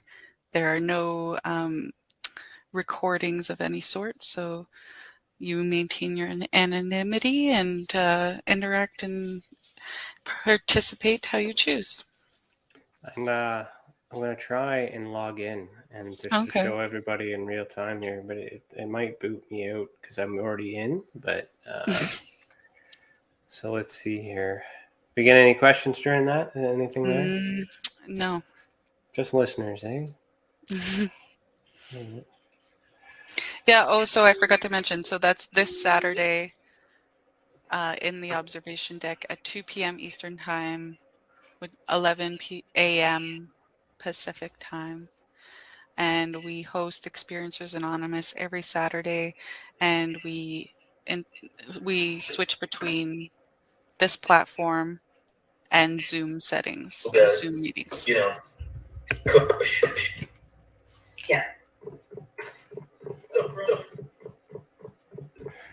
I have to turn my mic off because there's other people talking. So let me just so if you just let's see if I can do this. Hi guys. I'm live right now on our podcast in the expo hall, but I'm showing them on a screencast right now on how this works. So you're live with me right now. You can't hear me. Oh, they can't hear me. Look at this. See, look at that. So there's a little thing here. Okay, can you hear me now? Yeah. So surprise, you guys are live right now because I'm showing our audience at the end of our podcast here how this works. So hey everybody, say hello. Hello. Yeah. Nice to see you all. Can you hear them? Can you hear them, Cece? Yes, I can. Perfect. So yeah, this is how it works. We're just interacting, all talking, but we're in avatars. And I'm trying to figure out how do I show my avatar? How do I change my camera here? Go to your name and choose view. Choose view avatar. All right, so you can see how this is like accurate, like the nice facial hair that I always have. You know? Cool sunglasses. Cool sunglasses. You know, the Heine cat. You know, you get to be whoever you are, and you get to have a fun little chat. So why don't we take our viewers for a tour? I guess. Yeah, let's go to the experts hall where we. You want to do that? Okay, I think we'll do that because our guest had another commitment, so we're just we're just having fun for the last little bit. So let me take him on the boat. I was going to do that because I think Dave would appreciate the boat. So how do I go back to normal camera? There we go. Yep, normal camera. Okay, well, have fun. Okay, you too. Let Bye, us know guys. if you need us. I will. See ya. All right, so here we go. So this is it. I'm just touring around. So whenever there's expos and things like that, this is where we'll be. So where do you find us? So when you're in here, if you go to the Experiencer Hall, so you just click that, this will bring us. So this is where we are. So there's a little bit of inception right now. In here, so if you go to, there might be a little echo here. Yeah, so there's going to be a little echo, right? Bring it. So this is where we are. So there's a little bit of inception right now in here. Yeah. So if you go to, there might be a little echo here. Yeah, so there's going to be a little echo, right? Okay, so I had to leave in order to do that. But basically, that's where the room is playing right now if you're inside the Experiencer Hall. And I could see you on the other stuff and your chat and whatnot and talk. But we can sit and have this or stand and walk around and experience this world. So I'll take you on a tour in a minute. But the other thing, too, is come expo time, we have a booth in the expo hall, which, again, might echo. I apologize in advance. No, you should be fine in the expo hall. Well, if the videos play, we don't know. Yeah. So in the expo hall, you just kind of go down here, and if you really wanted to, and you can have a seat and just wait, other people can pop in. There's a lot of things you can kind of do, but you can see how many people are in World 2 at the very top there. It says 3 users in World right now, and then you can kind of see who's in and go find those folks and hang. Exactly. And then you can go to them directly too. These little pods over here, these little tables, these little rings. So if we're having that conversation out here and I wanted to have a private conversation, I just go in here and that little ding lets me know that whoever's inside this circle is whoever can hear me right now. So it allows you to have private conversations. And we're going to be using this a lot more often as we start to, once the website's launched and we have more of a routine where, well, I think maybe it wouldn't be a bad idea to just hang out in here afterwards and have these in-person chats, and we can sit, and then look at each other too. It's kind of hard, but you can move your head around and actually imagine you have friends and they're sitting here and you're talking to them. So it's kind of a very neat thing. And especially with EA, and I tried it too, to see if it would work. And I got tricked into talking about my own experience because I felt comfortable. I felt like I was alone and all these other things. So, I'll show you the boat ride. Don't you worry. I'll save that for last. You stick around to the end. So in the expo hall, where you get to see a bunch of all the other partners, Tessa right there at the end, right there. But, there's a bunch of other people in here. There's some really great information in here, and you can check out explore and go. And I'll save us for last. But, you can do a whole bunch of things. I like to come in here and say hi to Grant Cameron. He's there. Check that out. I don't know. What's something I was going to do, but where is he? He's somewhere. Let me Grand find. Cameron, you passed him. No, I said hello. Hold on here. Oh. That's 1 second. Where are we? Oh no, he moved him. You're lucky. You're lucky. I won't name you. He's like Voldemort. The name we won't name. You know. Let me see if I can find him. Let me see if I can find him. Yeah, there's always new stuff coming up in here. I'm always walking around. Well, they changed a bunch of things around too, so you can customize the settings as well if you do have an expo in here. I do know that it was around here, so let me see here. Can I change this at the top? Will you let me?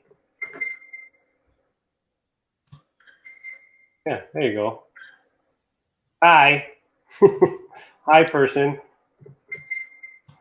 Oh, what? Okay. Yeah. Well, that's in mid setting, so obviously his booth's not being used right now. But anyways, Okay.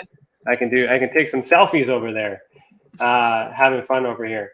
So anyways, go over to the guy who is responsible for my boost into ufology, Mr. Richard Dolan. Hello, sir. Still waiting for him to show up and use his booth so I can say hello to him. But anyways, this is us. So over here, we can sit down and have a conversation inside our booth, and we can talk and have some intimate conversations. We have all our stuff here in our booth too, where you can actually come here and make a report. Yeah. There's our website right there. You can see a whole bunch of things. All these links are clickable, which will bring you to all the things that they're talking about. Information about the Experiencers Anonymous, it's all here. All that fun stuff. Yeah, we hosted E-Day, Experiencer Day in this setting. Mm-hmm. It worked really well. So there's other places that you can hang out in. So we also have an office. So I don't know if you guys can. Let me show you the office here. This is a backstage pass because admin gets into the office here, but. So he's just down here, just down the hall. This is our office right here. We just sit in. If you want to have a meeting, just come on in, have a seat, and then we can talk face to face, just like that. It's virtual, it's interactive, but it really makes a difference when we're actually just sitting there looking at this avatar, and it's very good, especially for some people who have anxiety and don't want to get out and do a bunch of things. You kind of have that feeling of like we're there without actually being there. The main auditorium is essentially where there's already a show going on. Move forward. I just crashed a party. Let's get out of here. But we may not get that chance. Sorry, so there's already another show happening on in there. So it's almost like a virtual expo hall. So it's a campus. So special events. What do we got here? Let's go to the theater. So there is also a theater. Yeah, the art gallery is one of my favorites. I go there almost every time I'm in a world. So I like these kinds of movie theaters when nobody's there. Just sit right in the middle, zoom in. If something's playing, you click the zoom and then you can watch it. So it's like it's like you're there. But then at the same time, you're like, hey, this is boring. I wanna go out and have a conversation. Perfect, no problem. Let's go over here and chat. Right. So it also allows you to communicate in the chat with each other as well, because we can talk and say, yo, what's up? Mm-hmm. And so when we start doing events and stuff, we will be in here. When I complete the training for the academy, it will be inside here. So I will be teaching you guys how to investigate inside here, as well as in person in some places too. But so if let's go to the art gallery, and then I'll show you one of the classrooms. So you like the art gallery, right? Oh yeah, you don't have to go to the art gallery, but yeah, sure. Well, if it works, let's see here. I don't know if you can. Oh yeah, there we go. So here's the art gallery. Yeah, so you've got to walk up to each of the screens there to see the art. All right, tell me when to stop, and then that's who the random person gets free marketing. Tell me when to stop. Right now. I don't know Okay. where you are. I'm just going straight. All right, Olaf Rockner. Hello. Oh, I really like Congratulations. Olaf. What does he have? Oh, that's newish. I've Mhm. seen that one. Mm-hmm. Oh, here comes Matt. Is that Matt? Hello. Hello. Still live. Just letting you know. Thank you. You're welcome. That's just a professional courtesy because they should don't want to know they're not being broadcast on whatever. But yeah, see how simple that was. Other people in the world doing their own thing, and then we're just and if I really wanted to go talk to them, I could, but we're because we're live right now, and that we don't really want to do that. So we got lounges, which also have a nightclub. Mm-hmm. So this is kind of fun, so you can have parties and stuff in here. They had a New Year's celebration in this room as well. So, music playing. I don't know how they had it. I guess they had music over there and people were just mingling and talking. And I guess they were drinking at home. Like, I don't know how they really did it. But, you can really have some fun because you can give her. You can dance it. Okay. Okay. Look at that. Dance is better than me. Look at that. Or, you can really do a lot of things to be social and interactive and all these other things, which is fun. You can also let me do this. I like to do this every time I'm in here. I'm the captain here. I hope you won't get mad at me for doing this, but where is it? So, is it conference hall? Where are you, sir? Nope, maybe he is. Go to office tower number 2. I think he's in number 2. Yeah, there we go. So this is the observation deck headquarters. So we head in there. Mr. Fancy Pants has a chair to sit on. Oh, I was going to leave another memo because I didn't think you saw my memo, but my memo is still there from last time. So he clearly hasn't been in his office since. But anyway, so you can leave these memos and have fun. It's like here I am having fun doing this, but you could really, for us, we can just be like, hey, you want to meet on observation deck and then talk and have our conversations, and then as we're fiddling, really as we're discussing business and stuff. We really don't use it as often as we should, but we want to get more people on it. It is free right now if you download the software and engage in that. Let me see. Meeting hall rooftop. I think that's new. Yeah, that's new. Oh yeah. That's I don't know. I'm calling this the concert stage. That's cool. I can cheer. Yay. Capoeira. Look at that. Look at my moves. Mad skills, yo.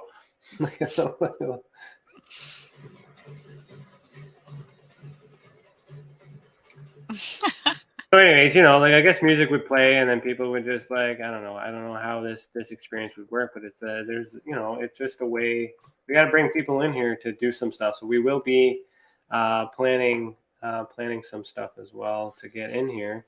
So let's go to the beach. Let's go to soccer field, which is near the beach. Yeah. The soccer field, you can go around here and I can give the old kick here. Let's see. It's hard to control the ball. Almost got it.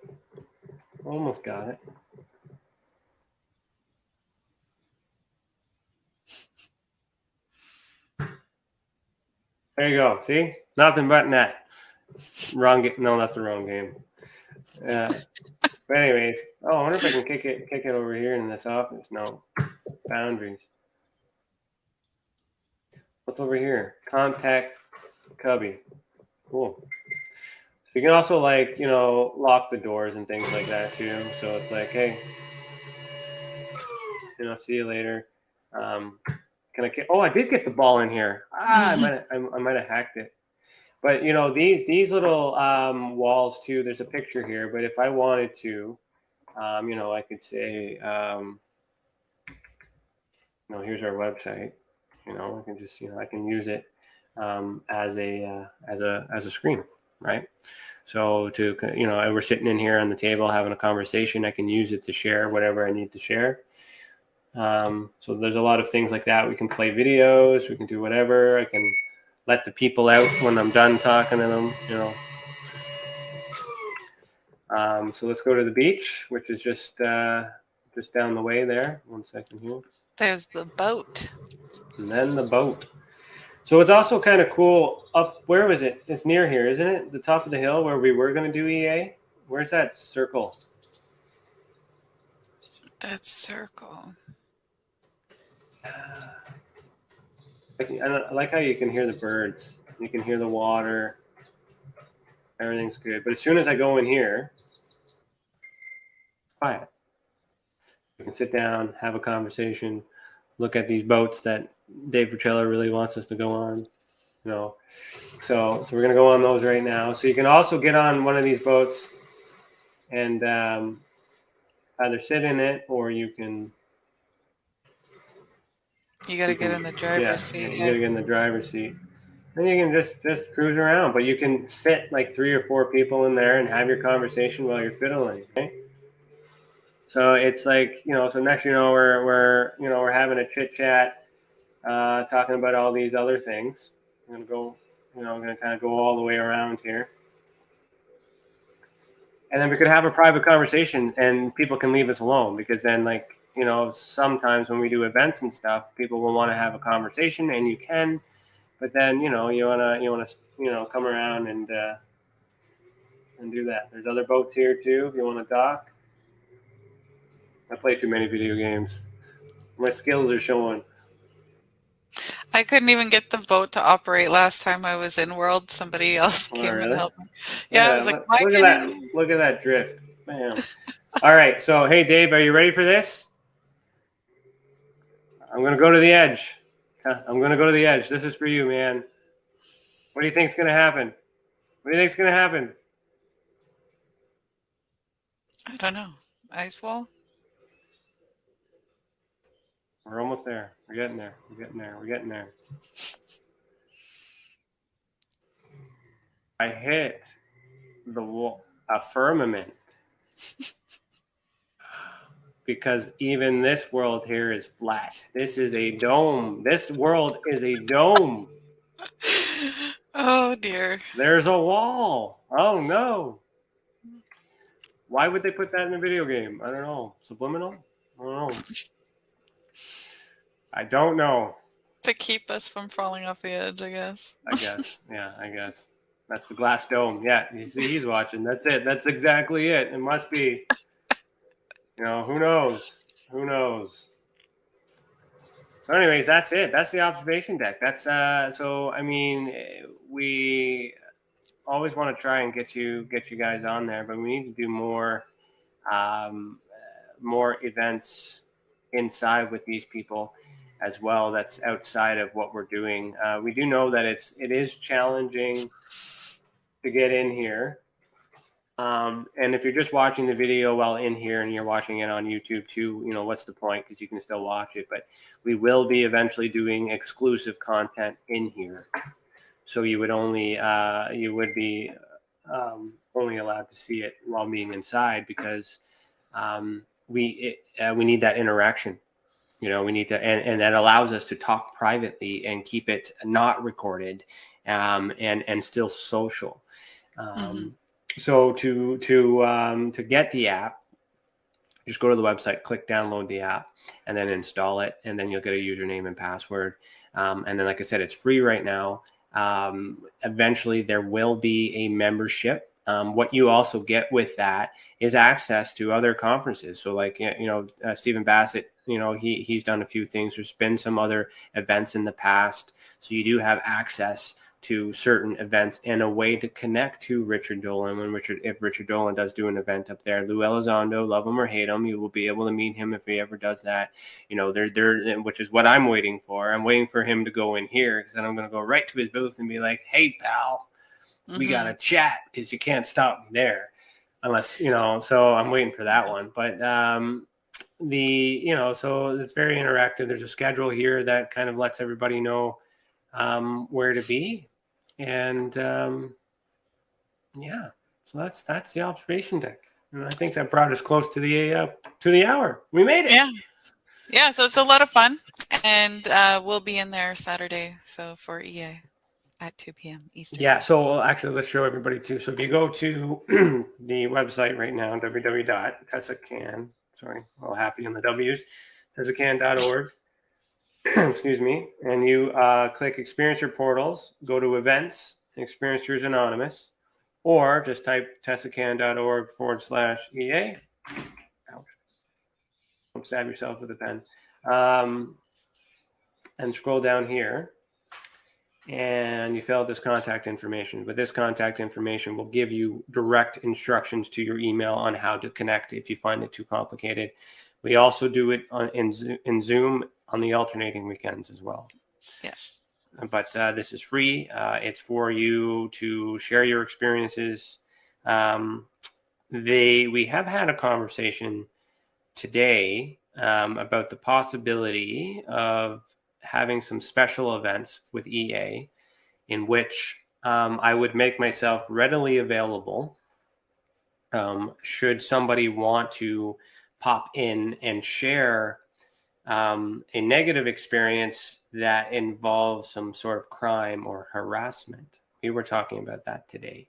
So we're just trying to figure out a way to implement it that it makes sense and that it doesn't imply that something bad is happening. But in light of the recent negativity that we've been seeing on Twitter, just kind of feel like with this safe space for experiencers to share their extraterrestrial and paranormal experiences, without me breaking the own rule where I'm not there, so I'm not doing the investigation, so you guys can feel comfortable, because it's hard for me to have that conversation. It's really hard for me to be a host sometimes, because I'm all like, hey, but I mean, that's a challenge on its own. But then I think we kind of agreed that it might make sense that if someone was there and they wanted to anonymously report some harm or some crime, then Cece could message me, I'll pop in, and then we'll have that conversation anonymously, not recorded, and then get the information so I can take an actual crime report from you.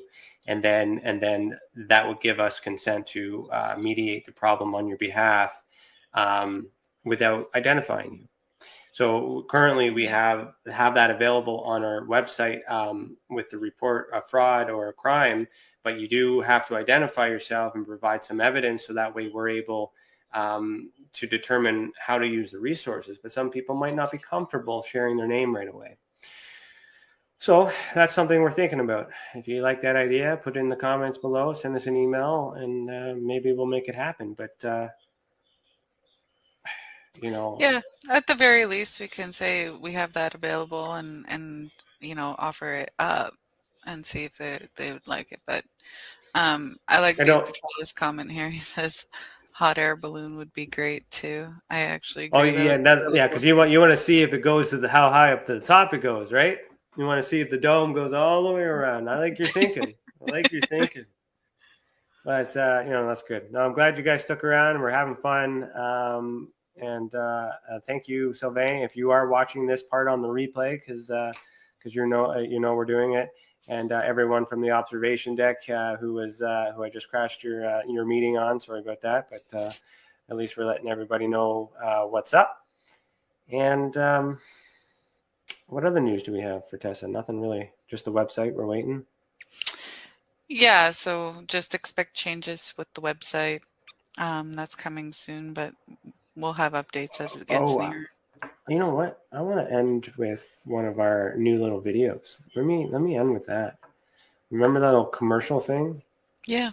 Man, let me bring this up. So we're also working on making our commercial breaks a little bit smaller, and more often. So this is our new